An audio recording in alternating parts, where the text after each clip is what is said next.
London সফরে এবার রাজকীয় সম্মাননা পেলেন প্রধান উপদেষ্টা ডক্টর মোহাম্মদ ইউনূস। বৃহস্পতিবার সেন্ট জেমস প্যালেসে এক অনুষ্ঠানে অধ্যাপক ইউনূসের হাতে অ্যাওয়ার্ড তুলে দেন ব্রিটিশ রাজা তৃতীয় চার্লস। পুরস্কার তুলে দেওয়ার আগে বাকিংহাম প্যালেসে রাজা চার্লস ও প্রধান উপদেষ্টা একান্ত সাক্ষাৎ করেন। আধা ঘন্টার বৈঠকে পারস্পরিক বিভিন্ন বিষয়ে আলোচনা করেন তারা।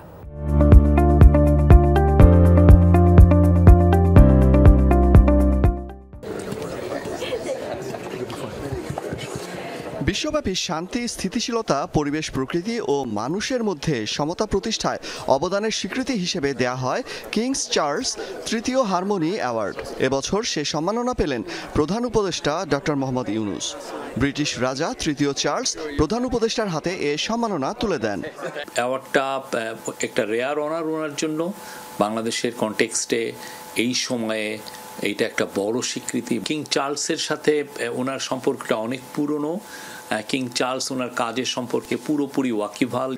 পুরস্কার দেওয়ার আগে বাকিংহাম প্যালেসে রাজা চার্লসের সাথে প্রধান উপদেষ্টা একান্ত সাক্ষাৎ করেন। আধ ঘন্টার বৈঠকে পারস্পরিক নানা বিষয়ে আলোচনা করেন তারা। বাংলাদেশের গণতান্ত্রিক সংস্কার নিয়েও আলোচনা হয়।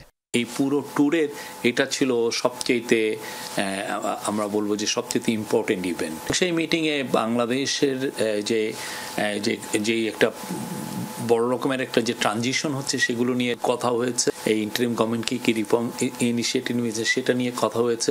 একই দিনে আরও বেশ কয়েকটি গুরুত্বপূর্ণ বৈঠক করেন প্রধান উপদেষ্টা।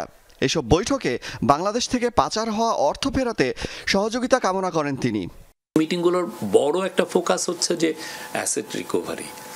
আপনি জানেন বাংলাদেশের থেকে শেখ হাসিনার প্রায় 16 বছরের আমলে $234 বিলিয়ন সাইফন আউট হয়ে গেছে, মানে বাইরে চলে গেছে। এটা অনেক দেশে গিয়েছে।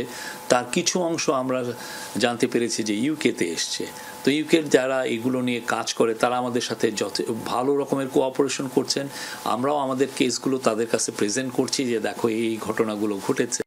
2024 সালে রাজা চার্লস প্রকৃতির সঙ্গে সামঞ্জস্যপূর্ণ জীবনযাপনের উদযাপন হিসেবে নতুন এ পুরস্কার প্রবর্তন করেন। অলক হাসান, যমুনা নিউজ।